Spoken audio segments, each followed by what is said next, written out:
Jesus. Continuando a live, em nome do Senhor. Novamente, cadê as visitas? Glória, glória! Orar. Antes de eu falar, tu cantava sobre tu tem sido tão bom pra mim. Antes de eu respirar, sopraste tua vida em mim. Tu tem sido tão bom pra mim. Oh, impressionante.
dias que as montanhas sobre nos encontram.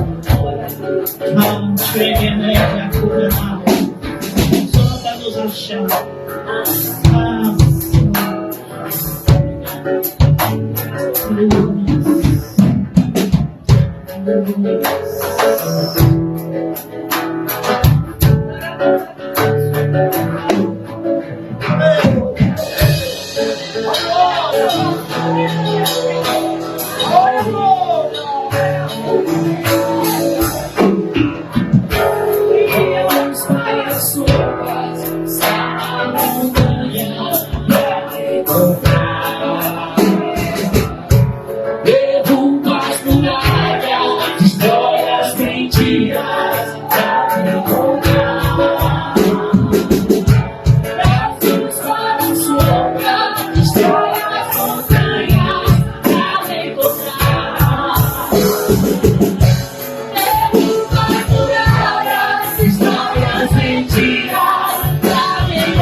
Histórias mentiras.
Só pra me encontrar, eu posso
Escolhas mentiras sobre a minha vida.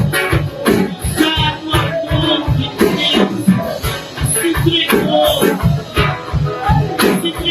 por mim.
Evangelho de São João 21, verso 15. Diz assim a palavra do Senhor, todos entraram. E depois de terem jantado, disse Jesus a Simão Pedro: Simão, filho de Jonas, ama-me mais do que estes? E ele respondeu: sim, Senhor, tu sabes que eu te amo. E disse-lhes: apacente os meus cordeiros. E tornou a dizer a segunda vez: Simão, filho de Jonas, ama-me? E disse: sim. E disse-lhe: sim, Senhor, tu sabes que te amo. E disse-lhe: apacente as minhas ovelhas. E disse-lhe a terceira vez: Simão, filho de Jonas, ama-me? E Simão entristeceu por lhe ter dito a terceira vez: ama-me? E disse-lhe: Senhor, tu sabes tudo. Aleluia. Sabes que eu te amo. E Jesus disse-lhe: apacente as minhas ovelhas. Eu gostaria de pôr um tema nessa mensagem. E o tema é a voz que não quer calar. E a voz que não quer calar, será que nós amamos de verdade? Será que temos a certeza do amor de Deus? A voz que não quer calar é: sempre queremos saber se o amor das pessoas são verdadeiros. A voz que não quer calar é: saber se as pessoas estão sendo sinceras ou não. A voz que não quer calar é se devemos confiar em você ou não. A voz que não quer calar é: será que o marido é confiável ou não? A voz que não quer calar é: será que a esposa é confiável ou não? A voz que ainda não quer calar é: será que o pastor é de confiança ou não? Será que esse obreiro é de confiança ou não? Será que as declarações e as afirmações que fazemos de um para com os outros, elas são verdadeiras? Ou são meras palavras para ganharmos prestígio e amizade e confiança uns dos outros, sem que isso tenha uma consistência, sem que haja uma profundidade, sem que isso tenha raiz profunda, a ponto de suportar os dias difíceis que nós enfrentamos como seres humanos? A voz que não quer calar é: será que eu entendo o meu irmão quando ele não está bem? E será que ele me entende quando eu não estou bem? A voz que não quer calar é: será que eu estou disposta? Será que eu estou interessada em saber como que é o estado do meu próximo e que eu preciso ajudá-lo? E que eu tenho o dever e a responsabilidade, como cristão que sou, independentemente de posição ou título eclesiástico, porque o título é apenas uma responsabilidade que nos é dado para exercer aquilo que Deus decidiu. É uma mensagem de reflexão. É uma mensagem para a gente que nos faz pensar. É uma mensagem que nos faz parar, refletir e fazer um autoanálise. A voz que não quer calar é: sempre queremos prova de amor. Sempre exigimos isso, para saber se aquele amor é confiável. Será que esse amor é sincero? Será que esse amor suporta tudo? Como está lá em 1 de Coríntios, capítulo 13, que o amor tudo suporta, tudo sofre, tudo espera e tudo crê. Porque em partes eu conheço, em partes eu profetizo. E quando vier aquele que é perfeito, que é Jesus, este vem para descortinar tudo que está por trás da negridão, muitas das vezes, de tantas situações embaraçosas que nós estamos vivendo. Vamos refletir, é para a gente pensar. A voz que não quer calar. Sempre nós queremos a prova de que alguém nos ama de verdade. Quando começa-se um namoro, costuma-se pedir prova de amor para com o outro. E essas provas de amor que se pede de um para com o outro nunca é benéfica. Jesus está aqui diante do mar de Tiberíades. Logo após sua ressurreição, Jesus se apresenta aonde Pedro estava pescando, porque Pedro, melhor dizendo, desistiu do seu ministério para ir pescar. Ele estava passando por um momento de crise de comunhão com Deus, por um momento de frustração com o Senhor, na sua própria fé. E essa frustração foi proveniente da sua debilidade humana. Passando por frustrações que Deus não é culpado. Nós mesmos nos frustramos com aquilo que queremos e projetamos, que nunca vai ser como eu quero, como eu imagino. Deus tem sempre caminho diferente e nos leva por caminho diferente. E essa voz que quer calar, como é o nome da palavra? Vocês se perderam? A voz que não quer calar. E esta voz que não quer calar, sempre buscamos uma razão. E quando eu não encontro, eu vou procurar, infelizmente, encontrar um motivo. E esse motivo é sempre alguém que me prejudicou.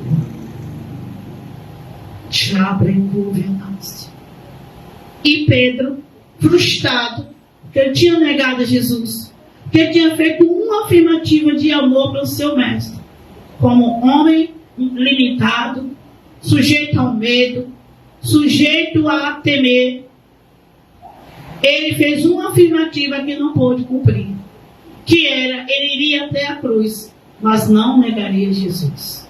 Ou ele iria no lugar de Jesus, e que nunca trairia Jesus.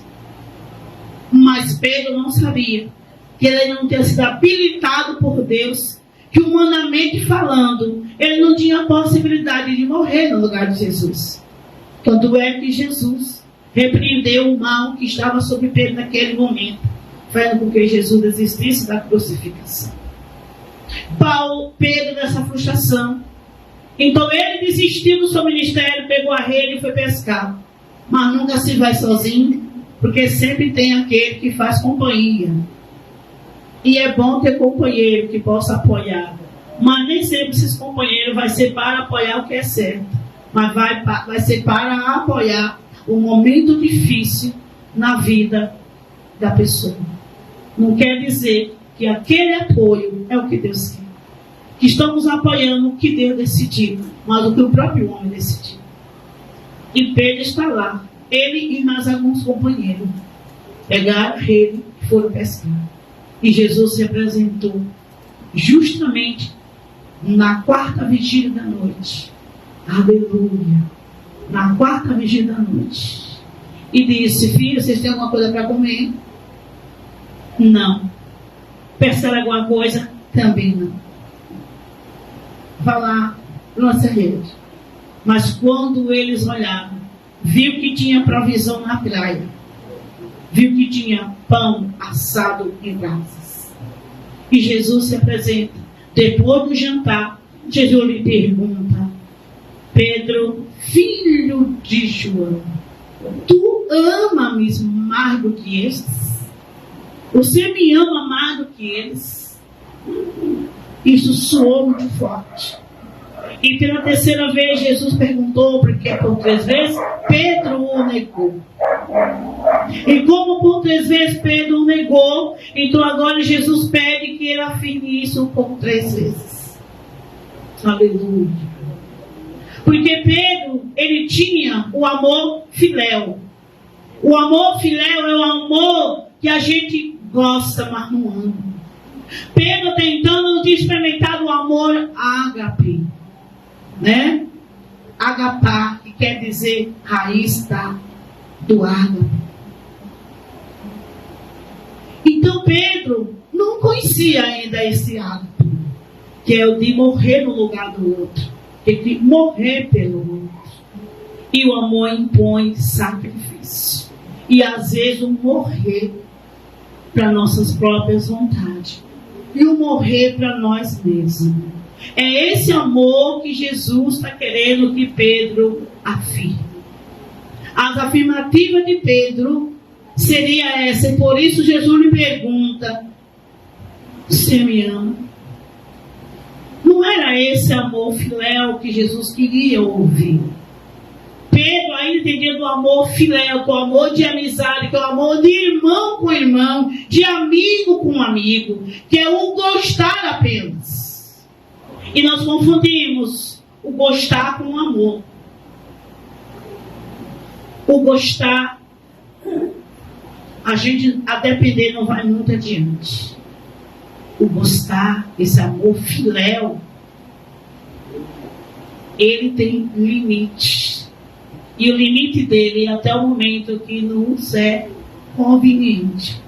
Quando não é mais conveniente, então logo eu desisto, abandono e não quero nem saber de mais nada, nem de ninguém. Mas o amor ágape, esse amor é aquele que a gente vai até o fim, como Jesus foi. Jesus foi até o fim, como nós louvamos aqui. Ele escala montanhas, destrói muralhas, derruba muralhas, destrói mentiras, só para nos encontrar. Esse é o amor que Jesus queria ouvir da boca de Pedro. E quando na terceira vez Pedro se entristece, Pedro caiu em si e viu que ele ainda não amava o seu mestre, que ele ainda não tinha esse amor a ponto de se entregar por Jesus, mas o próprio Jesus o capacita. O próprio Jesus o capacitou de tal maneira que Pedro, quando foi morto, quando foi crucificado, ele pediu para ser crucificado de cabeça para baixo, porque não era digno de morrer como o seu Senhor morreu. Alá de contará governar. Pedro, ele ainda não estava habilitado, porque ainda não tinha experimentado o verdadeiro amor ágape, o amor sacrificial. E agora, quando ele vê o seu mestre, o seu Senhor, morrer da maneira que morreu, foi crucificado da maneira que foi crucificado e ressuscitou, vencendo a barreira, os grilhões da morte. E agora ressuscita com um corpo glorioso e vai à sua procura, aonde ele está, ali juntamente com seus irmãos, trancado com medo da perseguição. E agora Jesus volta e vai até Pedro com a única finalidade: restaurar a comunhão, restaurar a fé do seu servo.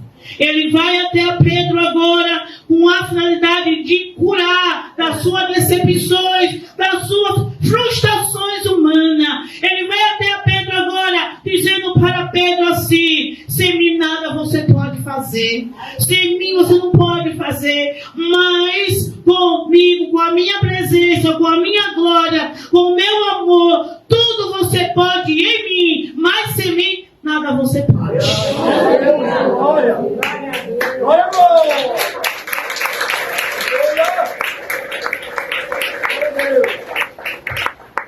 Aleluia. A voz que não quer calar. Queremos saber o quanto somos amados, bem aceitos ou não. A voz que não quer calar é saber até onde as pessoas simpatizam conosco ou não. Até onde elas estão prontas a caminhar conosco ou não. Até onde elas estão prontas a nos apoiar ou não. E o pior de tudo é que muitas das vezes o apoio que queremos, o apoio que desejamos, nem sempre é o que Deus quer. Nem sempre é o certo. Mas quando o Senhor Jesus fala com Pedro e diz para Pedro, lá em Mateus 16, o verso 18 a seguir, Jesus faz uma declaração e diz: eu edificarei a minha igreja, as portas do inferno não vai prevalecer contra ela. Pedro quer dizer pétalas, quer dizer pequenas pedras, quer dizer não é sobre Pedro que a igreja está edificada, mas é sobre Jesus, que é a pedra fundamental, é a base, e a igreja está fundamentada em Jesus, e Jesus é quem cuida da sua igreja. É Jesus que edifica, é Jesus que guarda, é Jesus que livra, é Jesus que mantém a nossa fé, é Jesus que nos renova, é Jesus que nos transforma, é Ele que faz o impossível, é Ele que nos pega pela mão, e Ele que diz: as ovelhas são minhas e o maligno não toca. Somos apenas servo obediente e temente, pronto a atender o desafio do Senhor. Mas quem faz é o Senhor, quem dá crescimento é o Senhor, quem livra é o Senhor, quem salva é o Senhor, quem transforma, quem cura é o Senhor, quem batiza com o Espírito Santo é o Senhor, quem nos levanta é o Senhor, e quem faz tudo é o Senhor.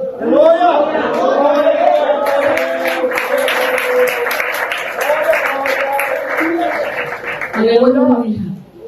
Aleluias. E tornou a dizer-lhe a segunda vez: Simão, filho de Jonas, ama-me?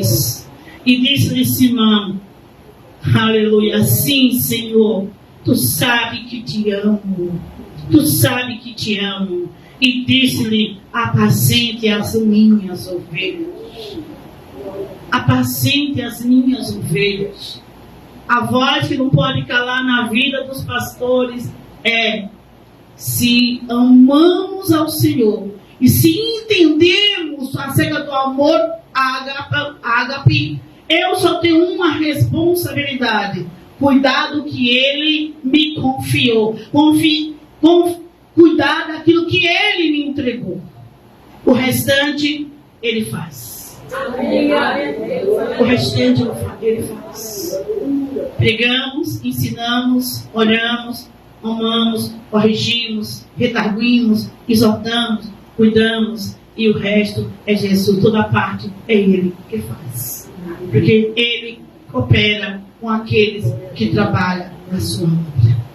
Nós não trabalhamos sozinhos. Você não trabalha só.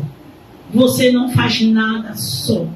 Nada, irmão, nós podemos fazer se não for o Senhor nos ajudando, nos fortificando e nos encorajando a cada dia, nos dando uma injeção de ânimo. Por isso que Jesus diz: Pedro, você me ama? A voz que não quer calar é essa, irmãos. Essa voz que não quer calar. Jesus pergunta hoje se nós amamos de verdade. O amor é demonstrado em obras. Porque o amor em palavra é bom. É bom você ouvir. É bom nós ouvirmos. São afirmativas que nos faz bem. Mas não adianta dizer que eu lhe amo, mas eu faço o contrário do que eu estou te dizendo. Não adianta eu falar do amor para você e as minhas atitudes não demonstram esse amor por você. Não adianta o esposo dizer que ama a esposa, mas ele não tem atitude que verdadeiramente a ama. Não adianta a esposa dizer que ama o esposo, mas ela não tem atitude, comportamento que demonstre que o ama de verdade. Não adianta dizer que amamos nossos filhos, mas não temos atitude que deixe isso muito claro para eles. E a atitude nada mais é do que aquilo que nós fazemos para o bem do outro, para cuidar, para beneficiar o outro, fazer com que o outro se sinta bem, proporcionar momentos bons ao outro, desde quando isso seja agradável e benéfico a Deus, para o Senhor. Amar não se resume apenas em palavras vazias. Não adianta a gente falar com palavras, mas a minha atitude, o meu comportamento demonstra inimizade, desinteresse por você. Total frieza por você. O amor, ele é fervoroso. O amor, ele é constante. O amor, ele é permanente. O amor nunca acaba. Tudo crê, tudo suporta, tudo sofre, tudo espera. Então, se eu amo de verdade, eu espero que dias melhores virão. E que haveremos de ver os bens do Senhor na vida daqueles por que nós nos preocupamos, porque nós amamos de verdade. O amor nunca falha. O amor nos faz suportar muitas das vezes coisas que não fosse o amor, jamais a gente suportaria. O amor nos faz ouvir coisas, absorver coisas, passar por coisas que, se não fosse o amor, jamais a gente aceitaria passar por algumas situações de desconforto, de constrangimento e de muitas outras coisas. Então, o que nos motiva a suportar isso, irmão, não tem esse pensamento: ai, eu não vou ser besta, ai, eu não uso muito esse vocabulário por aqui, ai, eu não vou suportar isso, eu não vou fazer isso, porque eu não sou besta. Não, você não é besta, você é ovelha. Nós não somos bestas, nós somos ovelha, e ovelha é inteligente, e ovelha paga sempre o mal com o bem, nunca o mal com o mal, não com pirraça, não com rivalidade, não com situação de querer às vezes matar o outro na unha, de querer espizinhar o outro, de querer maltratar o outro, de querer alfinetar o outro. Não, isso não convém a salvos, isso não convém àqueles que entendem verdadeiramente acerca do amor. O amor está muito longe disso, o amor está muito distante disso. O amor, ele é uma entrega, o amor impõe sacrifício, e o amor faz nos suportar um ao outro, mas não é suportar de coisas assim, eu não aguento mais, eu vou suportar, mas eu não estou mais aguentando. Quando chegamos nesse ponto, é dizer: Senhor, renove em mim o dom do amor, renove em mim, Senhor, eu preciso dessa graça.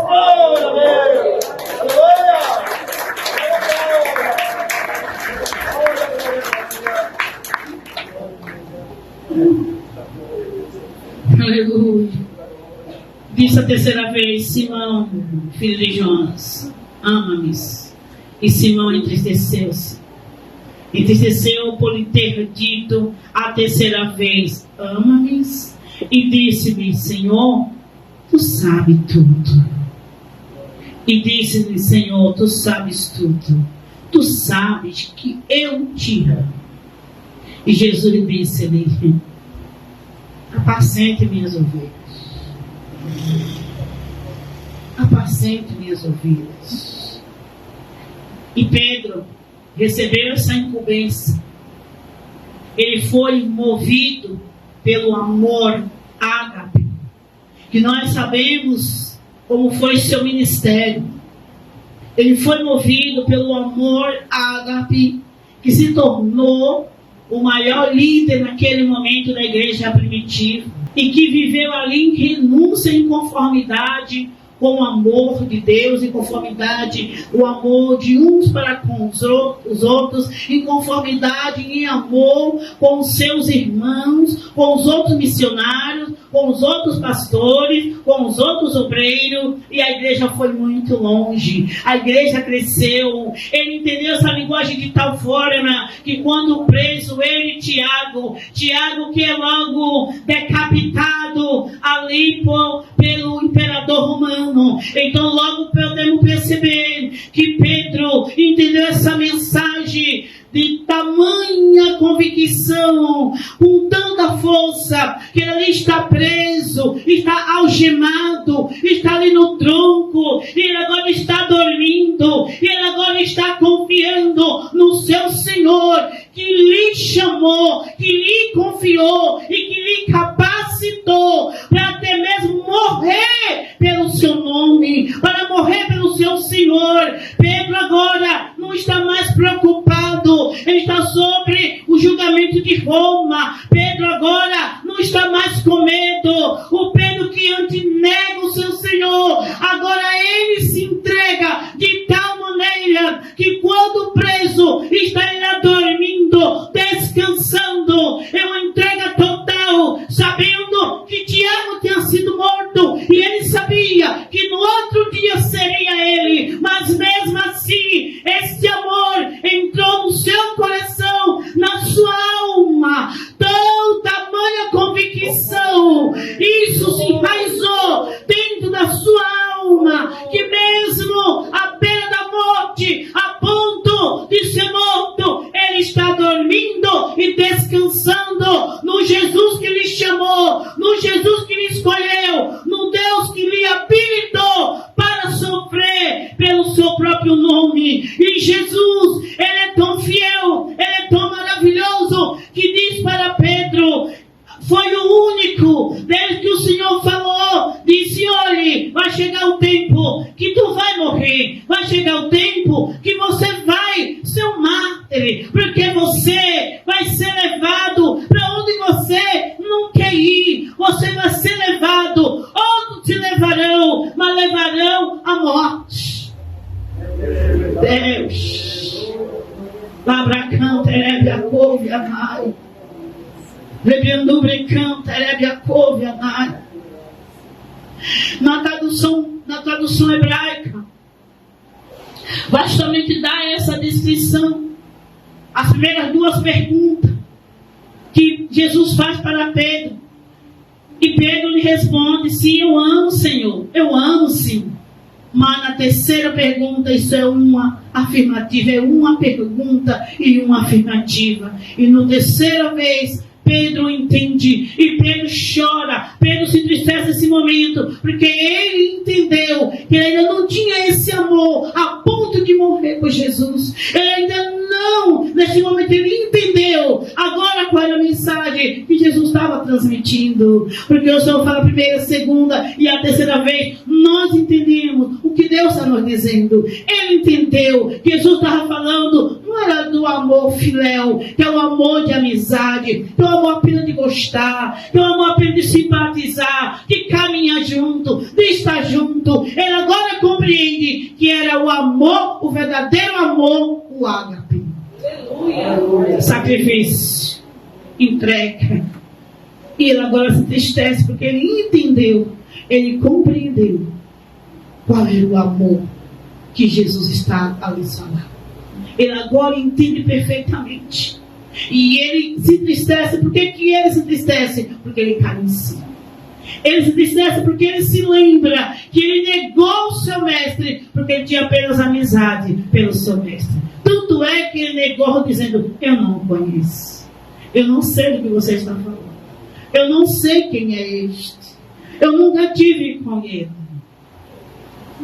Há uma diferença, irmãos. Ser fiel até a morte, daqui a coroa da vida. Que tipo de amor que há em nós? Que tipo de amor, irmãos? É um amor filéu, amor de gostar, amor que eu estou aqui porque eu não quero ir para o inferno. Eu estou aqui porque eu não tenho outro caminho. Eu estou aqui porque eu não tenho para onde ir. Na hora que Jesus perguntou, Jesus pregou lá em João 6, versículo 60. E o sermão ficou tão acalorado, ficou tão contundente, que muitos não suportaram em ouvir Jesus falar que o corpo dele é comida e o sangue dele é bebida. E eles chamaram Jesus de canibal. Eles achavam que Jesus era um canibal. A igreja de Jesus passou por muito tempo sendo caluniada, que eles eram canibal, que eles comiam carne, que eles declaravam que comiam o corpo de Jesus. E por muito tempo na história da igreja, a igreja do Senhor foi caluniada e perseguida, que eles receberam esta acusação. Porque em cada tempo vai levantar um acusador da igreja, em cada tempo vai levantar um acusador do povo de Deus. Mas nós temos um defensor, nós temos um advogado, nós temos justo juiz, nós temos o Espírito Santo que intercede por nós, a favor de nós e que geme por nós. Eles achavam que Jesus estava blasfemando e saíram todos. Só ficou mesmo dois apóstolos. Jesus olhando assim: não quereis vós também vos retirares? Pedro olha e diz assim: Senhor, para que queremos nós? Só tu tem palavra de vida eterna. Então Pedro olhou e disse que ele não tinha outro, porque se tivesse ele ia. Se tivesse, eles iam. Como não tinha para onde ir, disse assim: vamos ficar por aqui mesmo. Não tem mais porta para a gente entrar. vamos ficar aqui. Porque de qualquer forma estamos seguros. O amor não é uma imposição. O amor não é uma obrigação. O amor é uma dádiva, é uma entrega. Porque Jesus se entregou de bom grado. Por amor ele se entregou. Ele se doou. Ele se deu. Ele se deu. Ele se entregou por nós. De uma vez por todas. Esse é o amor. Essa é a voz que não quer calar. O que mais incomoda a raça humana é saber acerca dos seus relacionamentos. Se aquele amor é confiável ou não. As pessoas querem sempre ter certeza para poder investir. Só é que antes da gente dar certeza de quem nós somos na presença de Deus, o Senhor apostou em nós. Antes de eu ser alguma coisa, antes de eu produzir alguma coisa no reino, Jesus deu tudo por mim. Antes de você tomar uma iniciativa de se decidir ao lado de Cristo ou não, Ele já estava apostando tudo em você.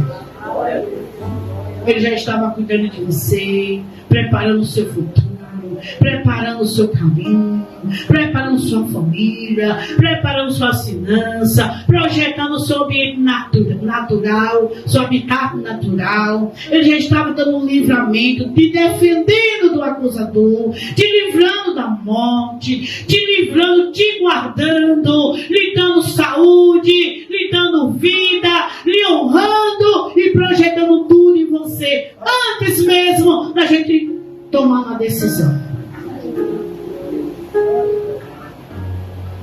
A voz que não quer calar. A voz que não quer calar. Quem me ama de verdade? Quem me ama de verdade? A voz que não quer calar. Eu preciso ter certeza de quem me ama. Mas uma coisa eu digo, meus amados. Nós temos um que nos ama de verdade. Nunca vai nos deixar. Nunca vai nos trair. Nunca vai nos derrubar. Nunca vai nos rejeitar. Ele não vai te deixar no caminho sozinha ou no caminho sozinho. Nós temos alguém que nós podemos confiar de verdade. E aposte tudo nesse amor. Porque esse amor, ele é verdadeiro. Amor filéu, que é amigo de irmão. Né? Gostamos apenas uns dos outros, mas nós não amamos. Gostamos, amamos não. Nos enganamos que amamos, mas a gente não ama de verdade. Sabe por quê, irmãos? Porque se amássemos de verdade, não teríamos tanta dificuldade nos nossos relacionamentos. Porque se o texto diz, em 1 Coríntios 13, que o amor tudo crê, tudo espera, tudo suporta.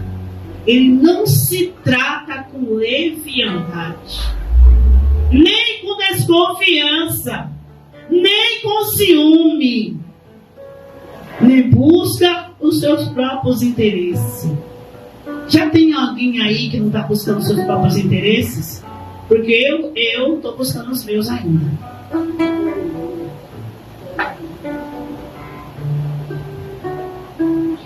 Não usa de fingimento. Já tem alguém que não está preocupado com os seus próprios interesses? Vocês percebem que nós ainda não amamos? De verdade? Nós amamos por alguns momentos. Nós amamos por algumas horas. Porque se o texto diz que o amor tudo sofre, tudo suporta e tudo crê, aí eu digo, Jesus, me converta, porque eu ainda não estou convertido de verdade. E não vamos, irmãos, nos enganar nós mesmos. Eu só te amo de verdade enquanto você não me faz o mal. Enquanto você não pisa no meu calcanhar. Quando você não me diz aquilo que eu não quero ouvir, que eu não gosto de ouvir. Mesmo estando errada. Mesmo estando errada. Mas eu quero ouvir aquilo que satisfaz o meu ego, a minha vontade, que massageia o meu ego. E amar não é apoiar o que está errado. Amar não é massagear o ego. Amar é aconselhar e dizer, vamos por aqui, que por aqui é melhor. Amar é que está pronto a fazer de tudo para livrar o outro do mal. Mas aquele que a gente quer livrar do mal, ele vê o meu cuidado como mal para ele. E ele não vê, eu estou vendo o que ele não está vendo. Que eu estou tendo a clareza do que ele não tem. Eu estou enxergando o que ele não está enxergando. E eu não quero que ele caia no buraco. Amar é evitar que o outro caia no buraco. Amar, irmãos, é a gente investir tudo que temos. Dedicar o nosso tempo, nossa paciência, nossa tolerância. Isto requer sacrifício. É sacrifício. Pedro, tu me amas? Nós sempre estamos em busca de afirmativas que nos convençam da realidade que eu quero, que eu busco, que eu almejo, a minha realidade. Eu estou preocupada sempre com a minha realidade, nunca com a sua. Com as minhas realizações, nunca com a sua. Que eu cresça, que eu chegue em cima, mas que você fique embaixo.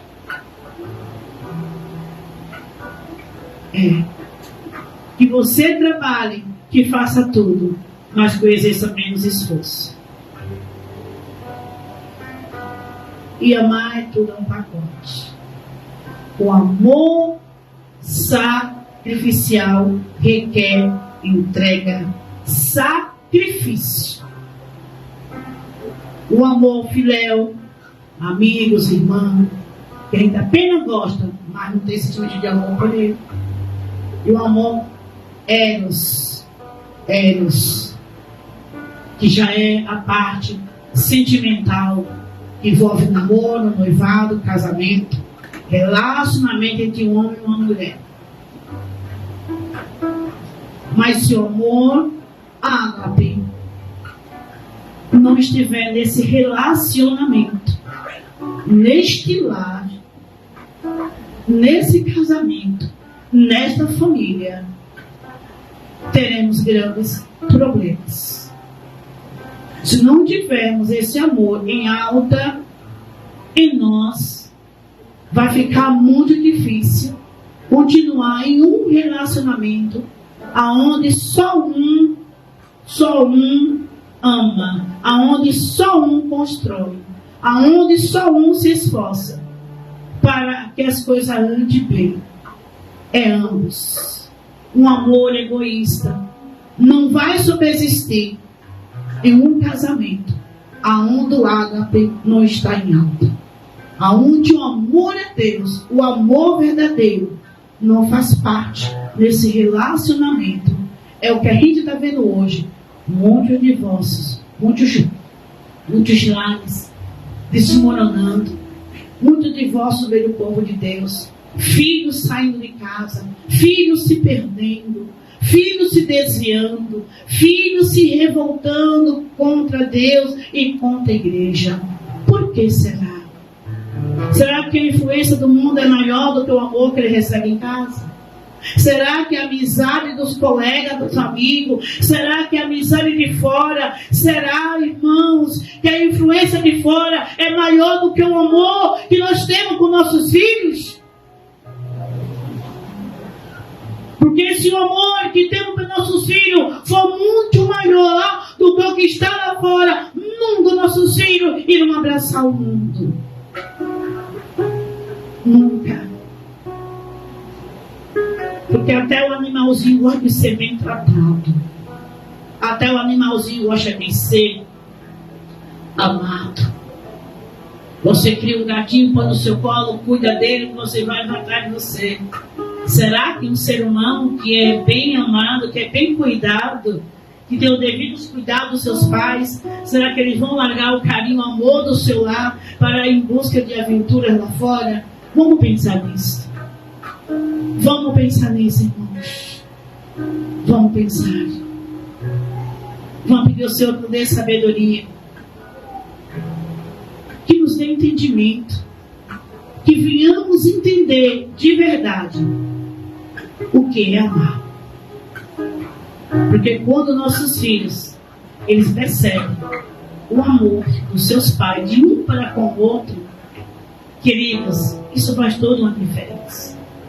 Agora, quando ele vê os pais brigando, se estapeando, se degradando,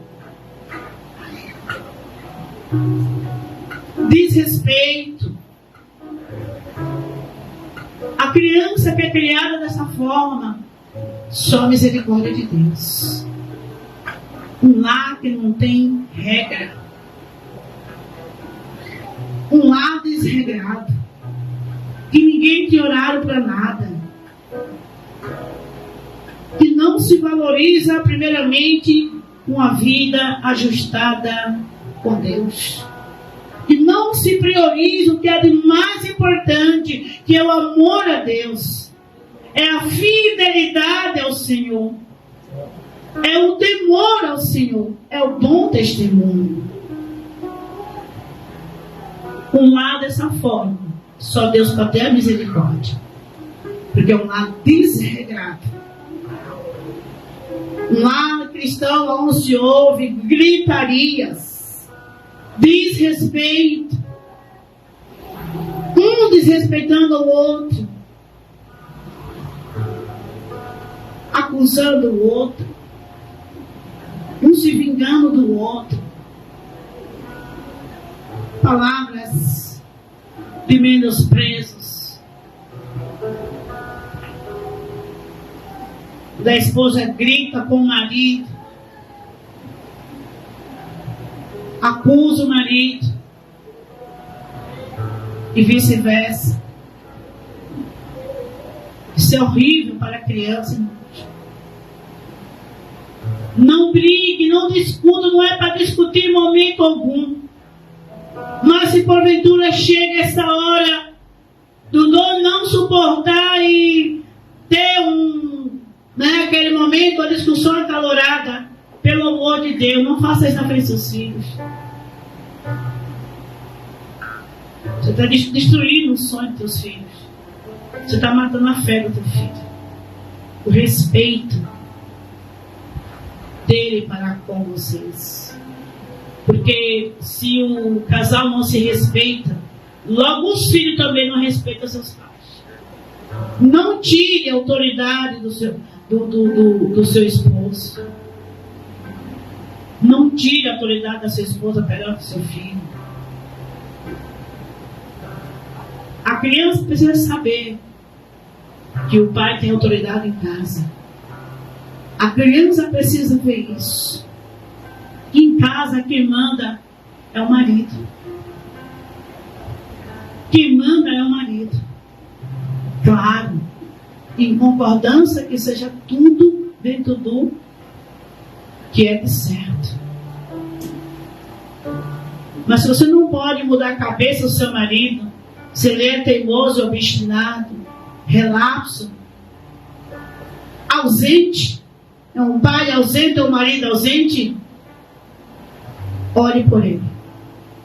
Converse com ele em particular. Não deixe que outros interfiram na educação do seu filho e da sua filha. Cuide do seu jovem, cuide do seu adolescente. Ame seu filho, independentemente de como ele seja, o que ele faz, o que ele é. Não esqueça que ele foi gerado de você. Não esqueça que ele foi gerado das suas entranhas. E ele não pediu para vir ao mundo. É responsabilidade nossa. Ela não tem culpa de muitas coisas que acontecem. Porque nós, como os pais, é que somos responsáveis pela formação de caráter do nosso filho. Não se preocupe apenas em ganhar dinheiro para dar conforto ao seu filho, para dar roupa de marquinha para ele, celular bonzinho para ele, para encher o ego dele, porque o coleguinha dele tem, porque ele está pedindo porque o coleguinha tem, e ele não quer ficar abaixo do coleguinha, e ele quer aquele celular caro. Para quê? Ele quer aquilo mais caro. E você pensa que está dando uma boa educação, que está fazendo dele um grande homem de Deus, uma grande mulher de Deus por aquilo que você dá. Isso não substitui a fé em Jesus. Isto não substitui o amor dos pais. Isto não substitui a formação de caráter. Nós estamos em um culto de família. E é necessário que venhamos aprender como cuidar da nossa família. Para que amanhã ou depois nós venhamos nos alegrar com os resultados. Não esqueça que você criou filho, você gerou filhos para Deus, não foi para o mundo. Não esqueça que os filhos que Deus te deu é herança do Senhor. E Deus lhe permitiu, Deus lhe deu essa honra de gerá-los para serem bênção na casa de Deus, para serem levita na casa de Deus, para serem adorador na casa de Deus, para serem motivo de exemplo para os demais, motivo de louvor a Deus. Mas não deixe seus filhos ditar as regras em sua casa. Quem dita as regras é o sacerdote do lar. Se ele não está nessa condição de estar dentro das regras, ore para que Deus ensine ele. Ore para que Deus trabalhe na vida dele. E você terá um lar ajustado. E terá um esposo de acordo com a palavra de Deus nos ensina.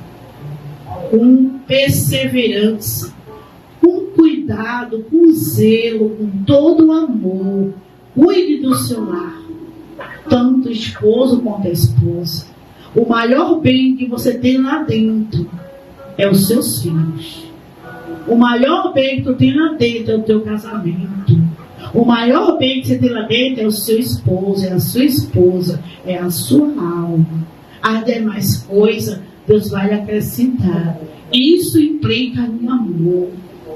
E se nós amamos nossos filhos de verdade, não deixe que ele se perca. Não deixe que o seu filho se perca. Não deixe que o mundo venha arrastar o teu filho. Venha levar o teu filho, arrancar da sua casa, do seu lar, como foi o filho pródigo. Os dias são maus.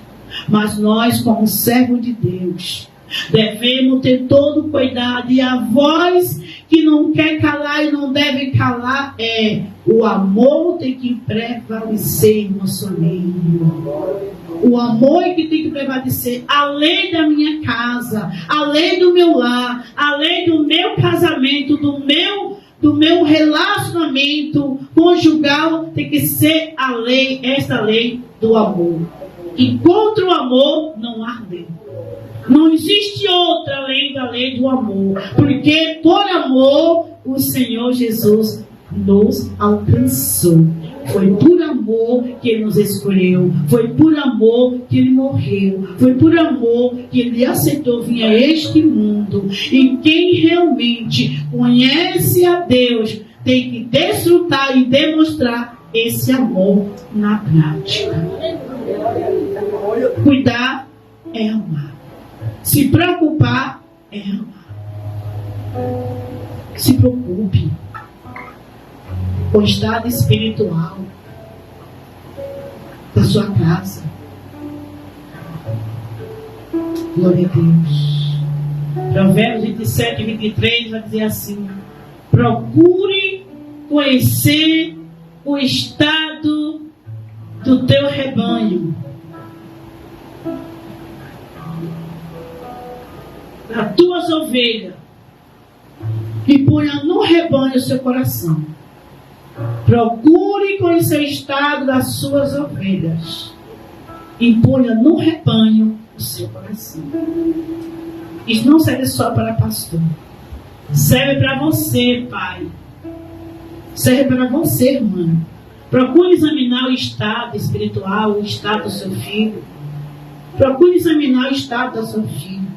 Procure examinar o estado da sua esposa. E ponha neles o seu coração. Esposa, procure ver qual é o estado espiritual do seu marido.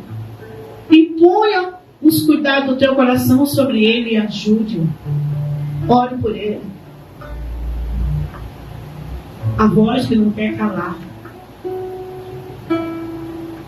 nos faz entender que nos foi confiado, aleluia, um grande ministério. Esse grande ministério é na minha casa, é na sua casa. Esse é o maior ministério. O maior ministério não é apacentar ou ter uma grande liderança de um grande povo, não. O maior ministério que lhe foi entregue está na sua casa, está na minha casa. Porque deste ministério, desse bom andamento, depende a liderança que Deus confiou. É o maior ministério esse. Ministério, casa ajustada, lar ajustado, lar que teme ao Senhor, ele está preparado para também cuidar da casa de Deus. Não é isso? Quem não cuida bem da sua casa, principalmente da sua família, quem não cuida bem da sua família, principalmente da sua casa, está pior do que os gentios. Negou a fé. A voz que não quer calar.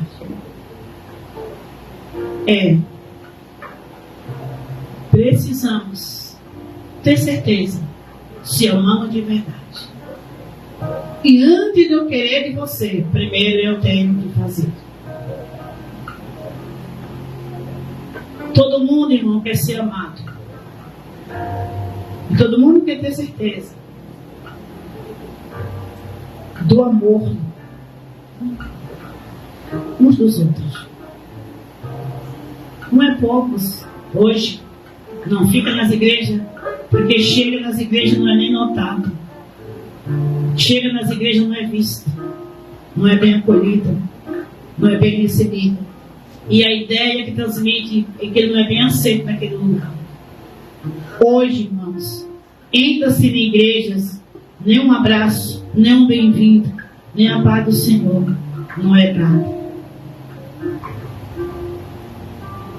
Você não sabe como é tão importante saber acolher, saber receber, saber se expressar, saber recepcionar um irmão, ou que for que seja. Quando você vai receber uma visita em sua casa, a depender de que seja a visita, você prepara toda a sua casa, prepara um bom banquete, troca as roupas de cama, troca a toalha de mesa, faz uma faxina na casa, faz tudo o que há de mais importante. Mas se alguém que é simples, a gente recebe de qualquer jeito. Ame o maior como ama, ame o menor como ama o maior. Recepciona o menor como você recepciona o maior. O amor é isso. É por igualdade. O amor, irmão, ele nos traz também igualdade. Sabe por quê? Como Deus me amou, te amou. Como Deus te amou, me amou. E nós precisamos ajustar isso. Se eu simpatizo, eu amo, ando de braço dado. Se eu não simpatizo, com muito esforço, eu dou a paz do Senhor e vou passando e viro o rosto. Primeira coisa, irmãos. O inimigo tem colocado inimizade no meio do povo de Deus. Crentes que ficam inimigos dos outros. Onde está o amor nisso? Onde está o amor nisso, irmãos? Hoje você já vê, né? Esses comportamentos no meio do povo de Deus igual aos ímpios. Onde está o amor nisso? Me refiro não somente aqui, mas me refiro no geral. Quando as pessoas se ofendem, se magoam, e às vezes o que magoou é o que fica mais raivoso. O que provocou a situação é o que fica mais revoltado. Mas quando você vê alguém revoltado, que fez um mal para você, e vai lá, reconcilia-te com ele. Jesus manda isso. Não fique de mal, não. Não fique de mal, não. O amor é isso, quando ele quebrar barreiras. Jesus veio para derrubar a barreira de separação. Nós vamos construir outra? Jesus veio para derrubar a barreira da inimizade que havia entre judeu e gentio. Vamos levantar outra mais alta? Vamos construir mais muralha entre nós? Onde Deus está nisso, meus irmãos? Jesus veio para nos unir, não foi para separar. E quem com ele não ajunta, espalha. E hoje é comum isso no meio do povo de Deus, em muitos lugares. Crentes se odiando, crentes que desviam o caminho para não encontrar com o outro. Deus não é Deus de inimizade. Jesus derrubou a barreira da separação e muitos estão levantando barreiras para formar separação entre um e os outros. E se voltar não sobe, se morrer não é salvo. Se Jesus voltar, não vai subir dessa maneira. Pessoa que não consegue perdoar, pessoa que não consegue chegar ao outro e conversar e dialogar e se reconciliar e resolver pessoalmente, que tem que chamar fulano, ciclano, beltrano, testemunha, não sei mais quem. Uma coisa que os dois podem resolver é igual casamento. O esposo e a esposa podem se resolver, os filhos, os pais podem se resolver. Aí tem que chamar fulano, ciclano, beltrano, terceiro, quarto, quinto, para expor a vida, para expor o problema, e depois fica todo mundo falando mal, todo mundo fica vendo aquilo com os maus olhos e dando direito a eles pecar, que começa o julgamento. E é onde tem gente que tem problema, irmãos. Onde tem gente que tem problema. Aonde tem gente que tem confusão. Mas aonde Jesus está, tem que ter o trabalhar e o mover de Deus, tem que haver paz.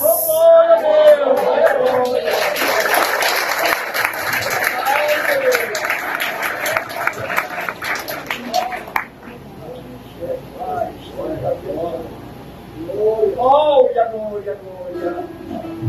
Glória a Deus.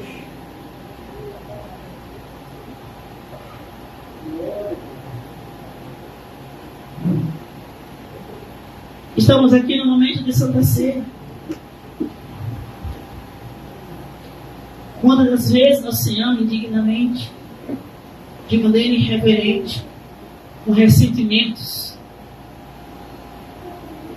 A pessoa nós vamos reservando, vamos guardando ressentimentos de uns para com os outros, guardando reservas. Pessoas que congelam uma para com a outra. Não tem mais aquele diálogo, não tem mais aquela comunhão, aquela coisa prazerosa, aquela coisa agradável. Porque se chateou com alguma coisa, se aborreceu com alguma coisa, e aí fica aquilo tempo e tempos e tempos. Muitas das vezes eu venho aqui em reuniões, e aí pessoas, reunião de mulheres mesmo, às vezes acontece outras reuniões, pesquisou, você vê alguém declarar que tinha algo contra outra irmã, ou contra o irmão já de tempo aquilo ali, e toma ceia com maior tranquilidade, e tomam ceia sem a mínima preocupação. Meus irmãos, o corpo e o sangue de Cristo é algo muito sério. É algo muito sério. É por isso que há muitos doentes, enfermos, e nem poucos os que dormem. Porque estamos participando, sabe, do que é sagrado, do que é, sabe, do que é tão, meu Deus, tão santo. Eu vi um testemunho, meu marido estava ouvindo ali muito, um testemunho de um irmão na igreja. Deus tomou na hora da ceia. Vou contar aqui esse testemunho. Eu vi ontem. Deus tomou um profeta para falar com aquele homem. Não sei se era pastor, nem me lembro o que era alguém que exercia algo na igreja. Deus tomou, profetiza, chegou até esse homem e disse para ele que se ele não se arrependesse, não se consertasse naquela noite, antes de tomar a Santa Ceia, o Senhor ia fazer algo. Ele pegou, levantou contra a profetisa do Senhor e disse que Deus não falava mais daquele jeito. Deus não falava mais daquela forma. Ele tomou a Santa Ceia, caiu duro e morreu. Morreu. Quando estava lá no caixão, Deus enviou a profetisa de novo e disse: aquele defunto estava lá no caixão, que o que ele tinha, que para onde ele ia, que o que era sagrado não ia com ele. Que o que era sagrado não ia com ele. O defunto virou de um lado para o outro, vomitou a Santa Ceia que ele tinha tomado e voltou e deitou no caixão novamente como morto e morreu e foi sepultado.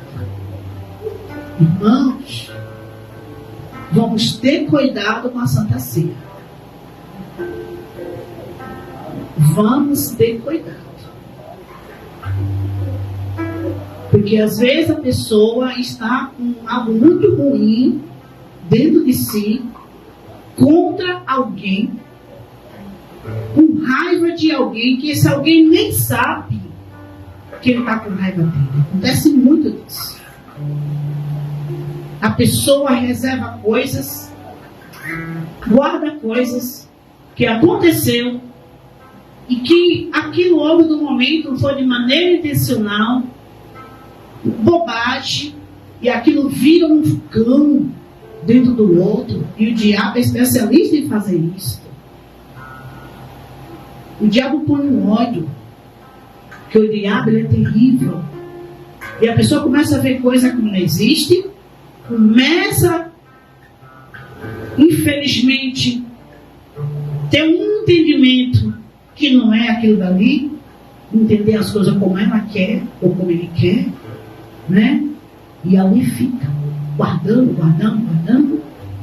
Aí toma ceia e traz um grande problema. Viu? Teve uma vez, o Senhor não estava não falando aqui por um acaso. Tinha uma mocinha neste ministério que resolveu afrontar o pastor José Carlos. A pastora não lembra disso, falando ali, quando a igreja entra de Robertinho Carlos. E essa moça estava tomada pelo cão, porque o pastor viu que não era Deus na vida dela. Ela saía profetizando de maneira desordeira para o meio da igreja. E essa mulher tinha caído endemoniada algum tempo antes. E o pastor sabia que não era Deus. Porém, todos que andavam com ela atestavam nela como sendo profeta de Deus. E o pastor fazendo de tudo e todo mundo continuava, porque quando o povo resolve propagar alguém, encher a bola de alguém, deu o que der, o pastor que está errado. E eu sei, meus irmãos, que foi uma peleja. Quando é o dia do pastor celebrando a ceia, eu não estava aqui, estava em São Paulo. A gente nem morava aqui ainda, o pastor estava visitando aqui o campo. E Deus usou ele para dizer, naquela reunião, na Santa Ceia, no domingo pela manhã, que quem tivesse com raiva dele, olhe bem, porque estava aquele motim na igreja, sempre o diabo formar aquele motim enquanto pastor. E estava aquele motim na igreja por causa daquela moça, que era uma adolescente. Aquele motim sempre do lado do que está errado. E ali, quando o pastor disse, ó, quem tocar, você que está com raiva de mim, que tocar aqui no corpo, do sangue do Senhor, se você tomar, você atrever em pegar, quando você colocar na boca, o diabo vai lhe pegar. Não faça isso. O que ela fez? Pegou o pão e o vinho. Na hora colocou na boca, o bicho pegou ela, não chegou nem colocar na boca, só fez pegar. Pegou o pão, pegou o vinho, foi pegar, e o diabo pegou ela assim e soltou ela longe. O Senhor está dando para falar isso aqui. E vou mais adiante. Quem tiver com raiva de mim, e pede perdão aqui na mesa da ceia. A revelação é essa. Quem tiver com raiva de mim, vem me pedir perdão aqui na mesa da Santa Ceia. Essa é a palavra que o Senhor manda falar. Quem tiver desacordo comigo, não tome a ceia sem se acertar. Para evitar problemas maiores. Se tem um irmão que está com raiva do outro, falando mal do outro, julgando o outro, condenando o outro, com raiva, com mágoa, não tome a Santa Ceia. Se você chegar até a ele, pedir perdão e dizer por que está pedindo perdão. Porque esse negócio não é assim, me perdoe por alguma coisa que eu fiz. Isso não é perdão. De jeito nenhum, não foi. Pecados têm nome. Para isso cancelar no mundo espiritual, para cancelar, você precisa chegar e tratar o assunto como ele é. Senão, não adianta. Fica aquilo lá vermelhando no mundo espiritual.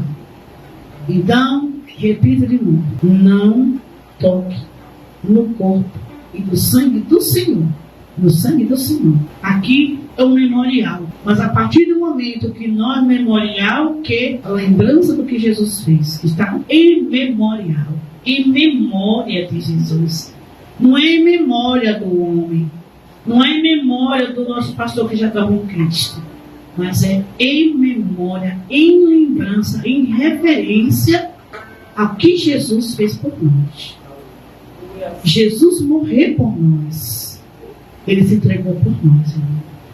E não vão participar do corpo e do sangue do Senhor de maneira indigna. Deus abençoa, Pai, dos internautas, repousa a tua bênção sobre eles também. Despede eles uma semana de vitória e de paz em nome do Senhor. Pai, cobre cada um, cobre a família e livra de todo mal em nome de Jesus.